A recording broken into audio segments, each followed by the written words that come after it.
Hello, class. Today we're going to do section 3.1, quadratic functions and parabolas. So, let's look at our objectives for today. So, objectives are to determine whether a function is a quadratic, determine whether the graph of a quadratic function is a parabola that opens up or down, determine whether the vertex of the graph of a quadratic function is a maximum or a minimum, determine whether a function increases or decreases over a given interval, find the vertex of the graph of a quadratic function, graph a quadratic function, write the equation of a quadratic function given information about its graph, and find the vertex form of the equation of a quadratic function. So let's look at the graph of a quadratic function. The general form of a quadratic function is f of x equals ax squared plus bx plus c, where a, b, and c are real numbers with a not equal to 0. The graph of the quadratic function f of x equals ax squared plus bx plus c is a parabola with a turning point called the vertex. The parabola opens upward, or is concave up, if a is positive and the vertex is a minimum point. The parabola opens downward, is concave down, if a is negative and the vertex is a maximum point. Let's also look at where the function increases and decreases. So, a function f is increasing on an interval if for any x1 and x2 in the interval, x2 is greater than x1, is true that f of x2 is also greater than f of x1. A function f is decreasing on an interval if for any x1 and x2 in the interval, when x2 is greater than x1, it is true that f of x2 is less than f of x1. So, we'll look at the graph of a quadratic function next, knowing these maximum, minimum, and increasing and decreasing values. Now, the graph of the function f of x equals ax squared plus bx plus c is a parabola that opens upwards. The vertex is a minimum if a is greater than 0. The parabola opens downward, and the vertex is a maximum if a is less than 0. So we can judge that all based on that a and that f of x function. Okay. Now, the larger the value of the absolute value of a, the more narrow the parabola will be. Its vertex is at the point negative b over 2a, comma, f of negative b over 2a. All right. So you can see in the figures below that the vertex, which in the first figure is the top of the parabola, and in the second figure is the bottom of the parabola, the vertex comes from that negative b over 2a and the f of negative b over 2a in both situations. We also have what is called an axis of symmetry that divides each of these parabolas in half. That axis of symmetry has the equation x equals negative b over 2a. It's just the x value of your vertex. So let's look at graphing a quadratic function. We want to find the vertex and graph the quadratic function negative 2x squared minus 4x plus 6. Now, the first thing that we're going to have to do is we're going to have to isolate the a and b. Okay, the a is the coefficient in front of the x squared. And because it's a negative 2 here, specifically because it's negative, we know that the parabola is going to open downward. Okay, we'll find the x-coordinate of this vertex to start with, because now we know the parabola opens downward, and if we can find the vertex, we'll have us a starting point. The vertex is found by negative b over 2a, just that simple formula. Now, keep in mind that if we're looking at this, the a is the negative 2, the b is the negative 4, and c is 6. So negative b over 2a gives me negative negative 4 over 2 times negative 2, because negative 2 is the a.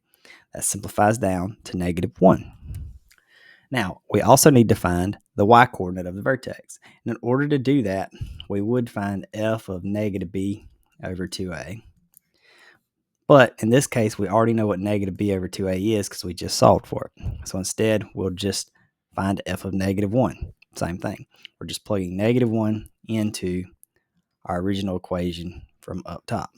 So negative 2 times negative 1 squared minus 4 times negative 1 plus 6. If we simplify that down, we get a y value, in this case, of 8. So our vertex of our parabola is negative 1, 8. Now, if we wanted to graph it, we could. Here, I've graphed it on an Excel spreadsheet. Typically, what we will do is we'll use the TI. So let's look at using the TI. So if I come over here and I'm going to graph this on my TI, I'm going to go to y equals negative 2x squared minus, what's the next value? 4x plus 6. If I want to, I'm going to graph this. I'm going to go zoom standard on this, and it should give me a good view of the graph right there. So I can see I have a maximum value. The good thing about graphing it on the TI is you can also do second trace.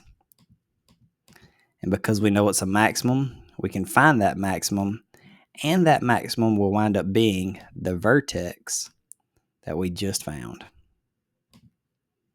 by hand. Okay, and you can tell it says I have a maximum of negative 0.99999, which rounds to negative 1, and y equals 8. So it gets you really, really close to that vertex. It gets you, if you round it, gets you practically there. So negative 1.8 was our vertex, and we found that as well using the calculator. So you can use a calculator to find that vertex. Let's look at another example. This example says maximizing revenue. Suppose the monthly revenue from the sale of Carlson 42-inch 3D televisions is given by the function r of x equals negative 0.1x squared plus $600x, where x is the number of televisions sold. We want to find the vertex and the axis of symmetry. Okay, we already know by breaking this function down that a is the number in front of your x squared, b is the number in front of your x, and then here c would be your constant. We don't have a constant, which is why we know that c is 0. Okay, we want to find this vertex. We're going to find it by hand here. So we're going to let x equal negative b over 2a. Our b in this case was 600. Our a was negative 0.1. We multiply that by 2. We simplify this out. We see that we have an x value of 3,000. Of course, we're then going to plug that 3,000 back into our r of x function to find our corresponding y value. So if we find r of 3,000 to find our corresponding y value for our vertex, we have negative 1 or negative 0.1 times 3,000 squared plus 600 times 3,000, which gives us a value of 900,000 for our y. Now, it's going to take you a little bit longer to simplify that than me just talking through it. So don't think that you have to go this fast. By all means, pause and calculate these values out. Okay, but these are easily calculable by hand. If we have this vertex here of 3,000, 900,000, it also tells us that our axis of symmetry should be, when it asks for it, or if it asks for it, should be x equals 300,000 or 30. X equals 3,000. Now keep in mind that you can, just like we did last time, we can come over here to our calculator. We can go y equals negative 0.1 x squared plus 600x. We could graph it. If you hit graph, you might not see it. Might not have a good zoom. This is not a good zoom. I'm going to do zoom fit, which is the 0 value here. And I still don't see where my max or min's at. So I'm going to zoom out. If you can't see it on your graph, then you can't find it. So sometimes we have to come through here and do some zooming in and out until we can find it. Zoom fit doesn't always work as well as we would want it to. But now I can see my maximum value, so I can find it with my second calc function. So I'm going to bound it on the left. I'm going to bound it on the right. And then I'm going to use the guess function to figure out what this maximum value is. It says it's 3,000, 900,000, just like what we found by hand. So you can use your calculator if you would like to find those max and min values, which is the same as your vertex in this case. Now, we want to determine if the vertex represents a maximum or minimum. We've kind of already done that on the calculator, right? We saw that it was a maximum value. You can also determine that from the a value. Because the a was less than 0, here the a was negative 0.1. We know that the parabola opens downward, therefore the vertex has to be a maximum point. We can also interpret that vertex that we found both by hand and on the calculator in such a way that it says the x-coordinate of the vertex gives the number of televisions that must be sold to maximize revenue. So selling 3,000 sets will result in a maximum revenue. The y-coordinate of the vertex gives the maximum revenue, which in this case is 900,000. So by selling 300 sets of this TV, we can make a maximum profit of $900,000. We graph the function on our calculator, but here's another graphical representation of it where you can see the max, the axis of symmetry, the vertex. You can see the increasing and decreasing functions points from 0 to 3,000 and then 3,000 to 6,000. Okay. So speaking of that, it says for what x values is the function increasing and decreasing? What does this mean in the context of the application? Now, if we look at this, technically, and this graph continues to go on forever here on the left-hand side, but from negative infinity to 3,000, our x coordinate of our vertex here, we have an increasing function because it's going up. And then from here down, the 3,000 down, we have a decreasing function. Okay, so from negative infinity to 3,000, we have an increasing function. From 3,000 to infinity, we have a decreasing function. If we keep in mind that in the context of this application, negative inputs really don't make sense. We can't produce a negative number of TVs. We're also not going to continue to produce TVs if we're losing money. Then it really only makes sense that we have an increase from 0 to 3,000 and a decrease from 3,000 to 6,000. Because before that point, we don't have any TVs to speak of in this word problem. And after that 6,000 point, we're not making any money. So it makes no sense to continue on with the business. All right. Next example is foreign-born population. So we're going to use data from 1910 and projected to 2060. The percent of the U.S. population that was foreign-born can be modeled by the equation y equals 0.0018x squared minus 0.216x plus 13.0, where x is the number of years after 1910. Then it's going to ask us during what year does the model indicate that the percent of foreign-born population was a minimum, and what is the minimum percent? Now, we have a positive a here, which means we do have a minimum, so we just need to find the vertex. Okay, we can find it by hand with the x equals negative b over 2a. Okay, or we can use the calculator to find it.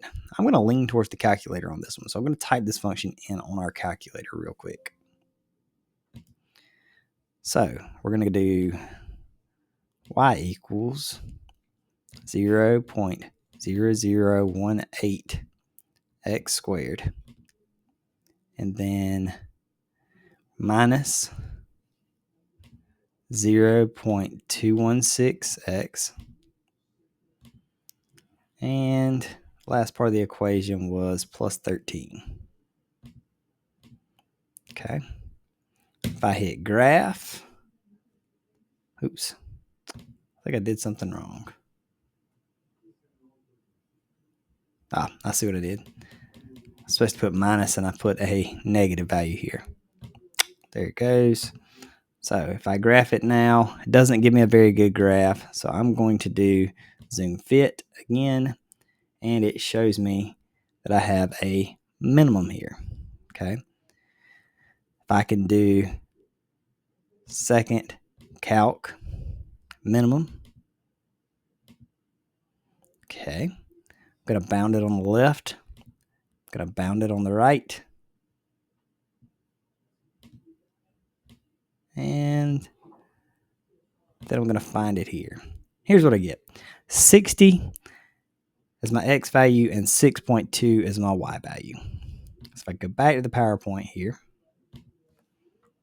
All right.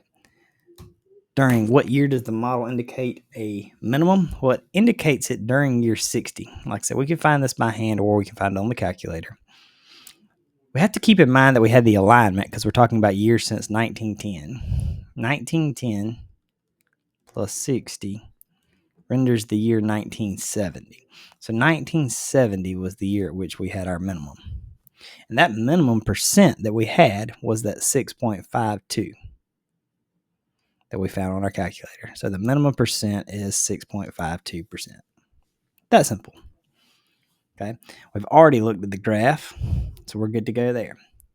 Let's look at this example. It says the height of a ball. A ball is thrown upward at 64 feet per second from the top of an 80-foot tall building. We want to write the quadratic function that models the height and feet of the ball as a function of time. Now, I don't expect you to know this particular height formula, so I'm just going to give it to you to start with. So The model for this particular scenario is negative 16t squared minus 64t plus 80. Okay, so let's work with that model and answer the second part of the question. Second part of the question says find the t-coordinate and the s-coordinate of the vertex of the graph of this quadratic function. Okay, now we can find this by hand. Once again, we can use the t equals negative b over 2a if we'd like, and we can see that our t value is 2, and then we can plug that back into our s function that we just had here, and we can find what our s sub t is for our other value. I'm going to take the calculator approach. I'm going to type this equation into our calculator. So I'm going to go y equals negative 16x squared, okay, plus 64t, in this case x, plus 80. Okay, I'm going to do zoom. Let's do zoom fit. See what happens. All right, I see my maximum value here, and that's what I want to find. So I'm going to do second trace maximum. I'm going to bound it on the left and the right. Bound it on the left. Bound it on the right. And then I'm going to use the guess function here to find what that point is. It says my point here is 2 for my x value, which would be my t value, and 144 for my y value. So get back to my PowerPoint and my question here. That's also what we found by hand, as you could tell.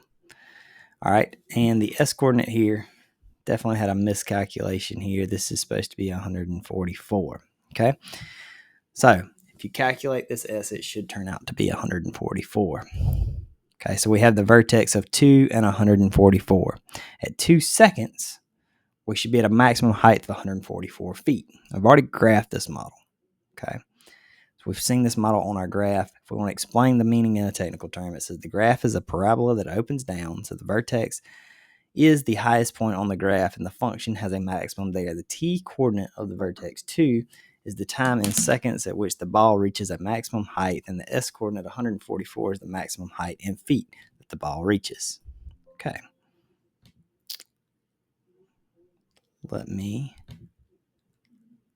Let's look at the graph of the quadratic function. Okay, so we just explained that. So in general, the graph of the function y equals a times x minus h squared plus k is the parabola with its vertex at the point hk. The parabola opens upward if a is greater than 0 and the vertex is a minimum. The parabola opens downward if a is less than 0 and the vertex is a maximum. The axis of symmetry of the parabola has the equation x equals h. The a is the same as the leading coefficient, and the y equals ax squared plus bx plus c. So the larger the value of the absolute value of a, the narrower the parabola will be. Interesting point here. These a's, whether you're talking vertex form or general form, are the same a. Okay, so if you ever had to convert from either of those forms to the other form, if you have the a, it's the same value for both forms. Let's look at this example. It says, let's minimize cost. The cost of producing X champion golf hats is given by the function c of x equals 0.2 times x minus 40 squared plus $200. We want to find the vertex of the function. Now, this one's already in vertex form, so this should be fairly easy. We should be able to just pull the vertex straight out of the vertex form, the 40 and the 200. So our vertex here should be 40, 200. Okay. Then we want to see, is the vertex a maximum or a minimum, and interpret the vertex in the context of the application. We can determine if it's a max or a min by the a value. Because the a value here is positive, we can tell that we have a minimum. Okay, so this means that the cost of producing golf hats is at a minimum of $200 when 40 hats are produced. Okay, so cost of $200 when 40 hats are produced. That is when our cost is at a minimum. We can tell it's at a minimum because our A is positive. Okay, we could also graph it. It says graph the function using a window that includes the vertex. Okay, so all we really have to do Let's come over here to our calculator. And we're going to graph this function. So we'll go y equals 0.2 times x minus 40.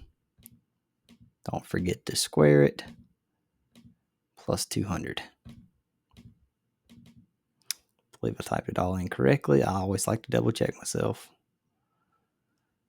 And then if I do a zoom fit, it should show up and we can see that we have our minimum here. You can also find your minimum once again by your calculator if you'd like, by bounding it to the left and the right,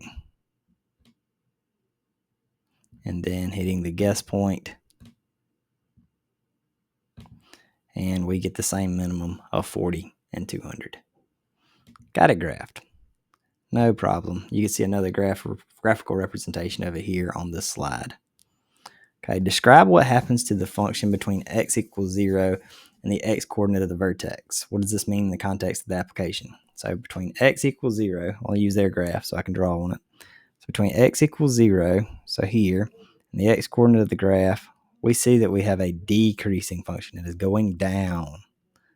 Okay, so that's essentially what we say here. For x values between 0 and 40, the graph decreases. Thus, the cost of producing golf hats is decreasing until 40 hats are produced. After 40 hats are produced, the cost begins to increase.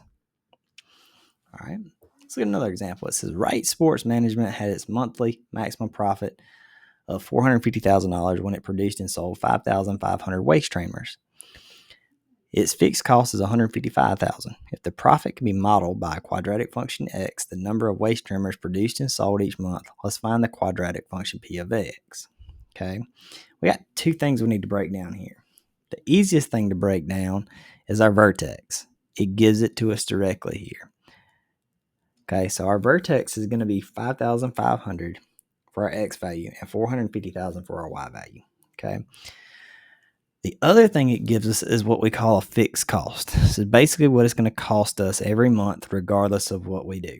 So even if we produce absolutely 0 waist trimmers, we still have to pay a fixed cost of $155,000. Now that could be to pay employees, that could be to pay the building cost, the light cost, that could be a whole wide variety of costs that are added up into that fixed cost per month. But regardless of what we produce, we got to pay that $155,000.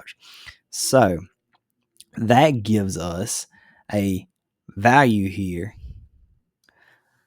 a coordinate that we can use to help us find this function of 0 and a loss of $155,000. Okay. Now, we're going to start out by putting this into our vertex form. That's essentially what we've done here. Okay.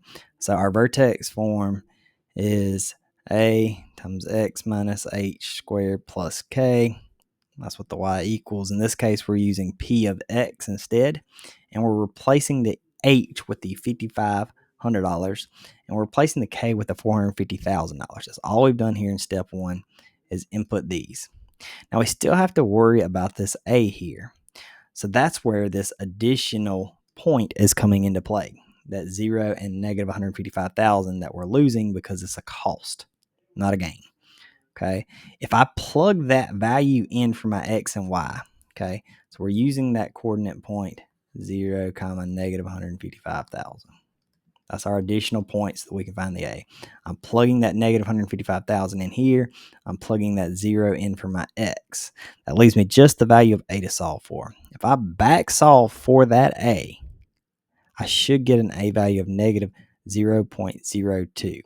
What I want you to do is pause really quick and see if you can simplify down from this point to this point, because it's very important that you need to be able to simplify from that point to that point. See if you can do that on your own. You get some fairly large numbers. You get like a 30-something million number that you're going to have to wind up dealing with here. But see if you can solve now from this point to this point. Hopefully you can do that algebra. Once we get that point, we're able just to put it back right here for this a in this equation that we've already started. So now we have the overall function p of x equals negative 0.02 times x minus 5,500 squared plus 450,000. Okay. You can also, if you want to, or if it asks for it, you can simplify down from this form to this form. This is our vertex form, and this is our general form. All you would have to do is square out this particular term and then simplify with the distribution of that negative 0.2. Okay, so these two forms do result in the same equation. I'm not so concerned with you solving these down and comparing them out, but you should be able to do that if asked. All right, let's look at this one. It says, if the points in the table lie on a parabola, write the equation whose graph is the parabola. So we have these points. We got our x points, our y points. If you see negative 113, graphed it for you there. 0, negative 2, graphed it for you there. 1, negative 7, graphs it for you there. And 2, negative 2, graphs it for you there.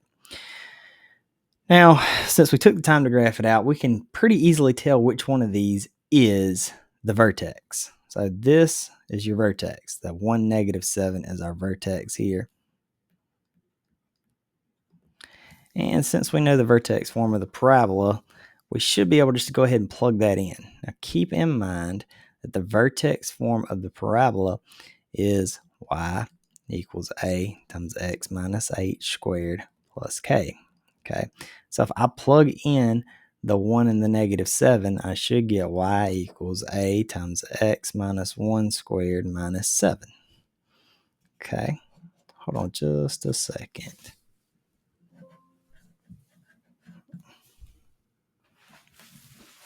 So we have our vertex inputted here. So our vertex form is currently at y equals a times x minus 1 squared minus 7. Now, in order to continue this on here, what we need to do is we need to input one of these additional points to figure out what this a is. Now, you can choose any of them. You can choose negative 113, 0, negative 2, or 2, negative 2. Either of those will get you the a solution. I'm going to choose this one. The only one you can't choose is the 1, negative 7 because we've already technically used it. Okay, so I'm going to use 0, negative 2, and I'm going to plug this in to this equation to solve for a. Now I have negative 2 equals a times 0 minus 1 squared minus 7. Now 0 minus 1 is minus 1. Minus 1 squared is positive 1. So now this simplifies down to negative 2 equals a minus 7. If I add 7 to the other side, I get a equals 5. So I should come up with an equation, because I'm going to plug that 5 back in for this a. Should come up with the equation y equals 5 times x minus 1 squared minus 7. You can see that's exactly what it gives you there. The equation is y equals 5 times x minus 1 squared minus 7. Okay. The other thing we can ask you to do is to write the vertex form of the equation whose quadratic function is from the general form y equals 2x squared minus 8x plus 5. So we can get you to convert forms between the general form and the vertex form. Now, we can convert this by finding the vertex of this original equation. We can do that by hand or we can do it on the calculator. It's already shown by hand here on the lecture, so you can see how the x and the y are calculated, but I'm also, once again, going to show you how to do it on the calculator. So that's where I'm going to now. Come over here to your calculator. We're going to input this original function to 2x squared minus 8x plus 5. Y equals 2x squared minus 8x plus 5. Okay, I'm going to do a zoom standard on this one, and I'm going to use it to find the vertex, which in this case is a minimum. Okay, so I'll bound it on the left, I'll bound it on the right, and then I'll guess and find what it is. It says my vertex here is a 2 and a negative 3. I'll take that information back over here. You can also see that's what we found by hand, a 2 and a negative 3. So once I have that value of our vertex at 2, negative 3, I can put it into the vertex form of the parabola, y equals a times x minus 8 squared plus k. Okay, so it'll look like y equals a times x minus 2 squared minus 3. I still have to worry about that a. Keep in mind that this is the general form, so this is the A, that's the B, that's the C. The A's are the same. So I can just steal this A from here and put it into my vertex form because it's the same thing. So y equals 2 times x minus 2 squared minus 3. There you go. That's it. That is the vertex form of this original equation up here. All we had to do was find the vertex and use the A from the general form, and now we have the vertex form. Very, very easy to convert it over. That concludes the lecture for today. Please go on about your My Math Lab homework. Get it completed for this particular section. If you have any questions, don't hesitate to reach out by email. I'll see y'all next time.